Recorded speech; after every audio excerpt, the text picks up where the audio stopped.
കണ്ണൂരിൽ സ്വിഗ്ഗി ഡെലിവറി പാർട്ണർമാരിൽ ഒരു വിഭാഗം സമരത്തിൽ. കമ്പനി ആനുകൂല്യങ്ങൾ വെട്ടിച്ചുരുക്കിയെന്നാരോപിച്ചാണ് അനിശ്ചിതകാല സമരം. ചെലവിന്റെ പൈസ പോലും കിട്ടാത്ത സാഹചര്യമാണ് നിലവിലെന്ന് തൊഴിലാളികൾ പറഞ്ഞു.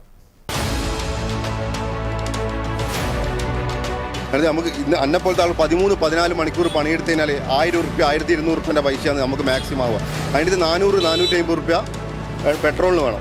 പിന്നെ ഒരാളെ കൈമ കിട്ടാറുണ്ട്. അത് 14.5 മണിക്കൂർ നമ്മൾ പണിയെടുക്കണം. അത് മഴയത്തായാലും വെയിലത്തായാലും ഏത് നട്ടപ്പാതിരാക്ക് നായിൻ്റെ കടി കൊള്ളണം, ചില ദിവസം പാമ്പിൻ്റെ കടി ഉണ്ടാവും. പിന്നെ വണ്ടി തെരുവുകൾ ഓരോ ഹോട്ടലിലും ക്യൂ നിന്നിട്ട് നമ്മൾ പോകുന്നത്. അതിൻ്റെ ഒരു ആനുകൂല്യങ്ങൾ തിരിഞ്ഞു നോക്കാറില്ല. ഇവിടെയുള്ളൊരു അപ്പം എന്ന് പറയുന്ന ആൾക്കാർ പറയും എല്ലാ കാര്യങ്ങളും ചെയ്യുന്നുണ്ട്. ഏതെങ്കിലും ഒരു കൊല്ലത്തിലോ എപ്പെങ്കിലോ വന്നിട്ട് നമുക്കൊരു മുഖം കാണിച്ചിട്ടാണ് ഓറ് പോകുന്നത്. വീട്ടിലേക്ക് പോകുമ്പോൾ ഒരു 400 രൂപ പോലും നമ്മളെ കൈമലേക്ക് ശരിക്കും വരുന്നില്ല. എല്ലാം വെട്ടിച്ചുരുക്കി ഒന്നുമില്ല, വേണമെങ്കിൽ പണിയെടുത്തോ എന്നുള്ള ചിന്തയാണ്. നമ്മൾ പറയാം നമ്മളിനി ഓടുന്നില്ല, നമുക്കിനി ഓടാൻ കഴിയുന്നില്ല, നമ്മളിങ്ങനെ നിൽക്കുക. ഇനിയിപ്പോൾ ഓൺലൈനിൽ ഇവർ എന്താണെന്ന് വെച്ചാൽ നമുക്ക് ചെയ്യാൻ പറ്റിത്തരാ ചെയ്യുക. ജീവിതം വഴിമുട്ടിയ അവസ്ഥയിലാണ് തങ്ങൾ എന്ന് പറഞ്ഞാണ് സ്വിഗ്ഗി ഡെലിവറി പാർട്ണർമാരായ തൊഴിലാളികൾ സംഘടനകളുടെ പിൻബലമില്ലാതെ സമരത്തിലേക്ക് ഇറങ്ങിയത്.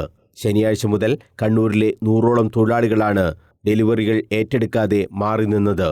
സ്വിഗ്ഗിയിൽ 4 വർഷത്തോളമായി ഡെലിവറി നടത്തുന്നവർ വരെയുണ്ട് സമരത്തിൽ.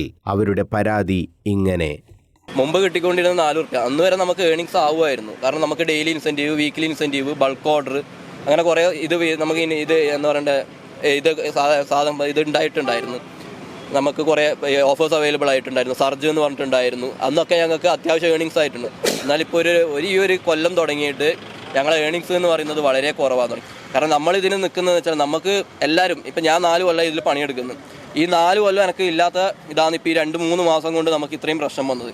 കാരണം നമുക്ക് ഡെയിലി ചിലവും കഴിഞ്ഞിട്ട് ഒരു 1000 രൂപ നമുക്ക് കിട്ടിക്കൊണ്ടിരിക്കുന്നിടത്ത് ഇന്ന് ചിലവും കഴിഞ്ഞിട്ട് കിട്ടുന്നത് 600, 500, 700 അത്രേ നമുക്ക് കിട്ടുന്നുള്ളൂ. ദിവസം 1000ഓളം രൂപയാണ് കിട്ടുക. ഇതിൽ പകുതിയും പെട്രോളിന് ചെലവാകും. 500 രൂപ പോലും തികച്ചു കിട്ടാതെ 13-14 മണിക്കൂർ ജോലി ചെയ്യേണ്ടി വരുന്ന അവസ്ഥയിലാണ് തങ്ങളെന്നും ഈ തൊഴിലാളികൾ പറയുന്നു. കിലോമീറ്റർ കണക്കിൽ കമ്പനി കുറവ് വരുത്തുന്നതായും ഇവർ പരാതിപ്പെടുന്നുണ്ട്. ഓരോ ദിവസവും പുതിയ ആളുകളെ കൊണ്ടുവന്ന് വർഷങ്ങളായി തൊഴിലെടുക്കുന്നവരെ തഴയുന്ന സമീപനവും ഉണ്ടെന്നാണ് ഇവരുടെ ആരോപണം. പ്രശ്നം പരിഹരിക്കും വരെ സമരം തുടരുമെന്നാണ് തൊഴിലാളികൾ പറയുന്നത്. News bureau, Kannur.